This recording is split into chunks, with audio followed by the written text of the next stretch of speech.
এই যে আমরা দেখি যে দুর্গা তিনি কিভাবে আবির্ভূত হয়েছিলেন, যে দুর্গা তিনি কিভাবে আবির্ভূত হয়েছিলেন।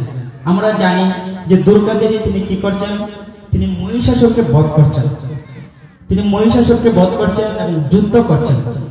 এই যে মহিষাসুরকে, সেই মহিষাসুর হচ্ছে রম্বাসুরের পুত্র। রম্বাসুর নামে একজন বিখ্যাত অসুর ছিলেন। সেই রম্বাসুর কঠোর তপস্যা করেছিলেন। তিনি কঠোর তপস্যা করে তিনি শিবকে প্রসন্ন করে শিবের কাছে বর চেয়েছিলেন যে আমাকে এমন একটি পুত্র আপনি প্রদান করুন, যে পুত্রকে কেউ পরাজিত করতে পারবে না, সে অজেয় হবে, সে ত্রিভুবনে দেবতা, রাক্ষস, দানব, মানুষ কেউ তাকে পরাজিত করতে পারবে না, সে অজেয় হবে। এবং শিবের বরে সে রম্বাসুর মহিষাসুর নামে বিখ্যাত শক্তিশালী একটি পুত্র লাভ করেছিল। এবং লাভ করার পর সেই মহিষাসুর কি করেছিল, মহিষাসুরেও সে ব্রহ্মার উপাসনা করেছে। ব্রহ্মার উপাসনা করে ব্রহ্মাকে বলেছে যে আমাকে এমন বর দিন যাতে ব্রহ্মা, বিষ্ণু, শিব, কোন দেবতা, কোন দানব, কোন মানুষ আমাকে বধ করতে পারে না, আমি অপরাজিত। হ্যাঁ, তখন কেউ তাকে বধ করতে পারেনি। যার ফলে সেই মহিষাসুর কি করেছিল, সমগ্র দেবতাদেরকে পরাজিত করে স্বর্গরাজ্য দখল করে নিয়েছিল, সমগ্র ত্রিভুবন দখল করে নিয়েছিল। তখন সমস্ত দেবতারা নিরুপায় হয়ে তারা গিয়েছেন ব্রহ্মার কাছে, যে ব্রহ্মাজি আপনি তাকে বর দিয়েছেন, তাকে অমর করে দিয়েছেন, আপনি একটু ব্যবস্থা করুন, এই অসুরের যন্ত্রণায় আমরা এই কোথাও লুকিয়েও আমরা থাকতে পারছি না।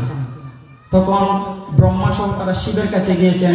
শিব বলছেন আমিও সেটা সমাধান পাচ্ছি না।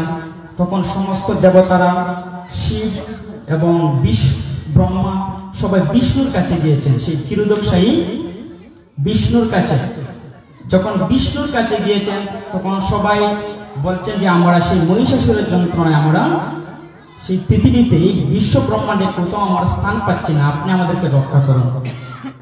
তখন সেই ব্রহ্মা, বিষ্ণু,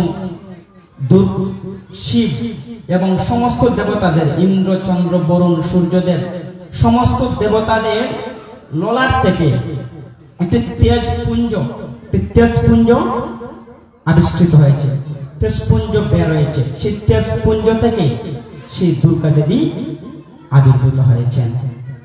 এবং সেই তেজপুঞ্জের সেই শিবের তেজ থেকে দুর্গা দেবীর মুখমণ্ডল সৃষ্টি হয়েছে।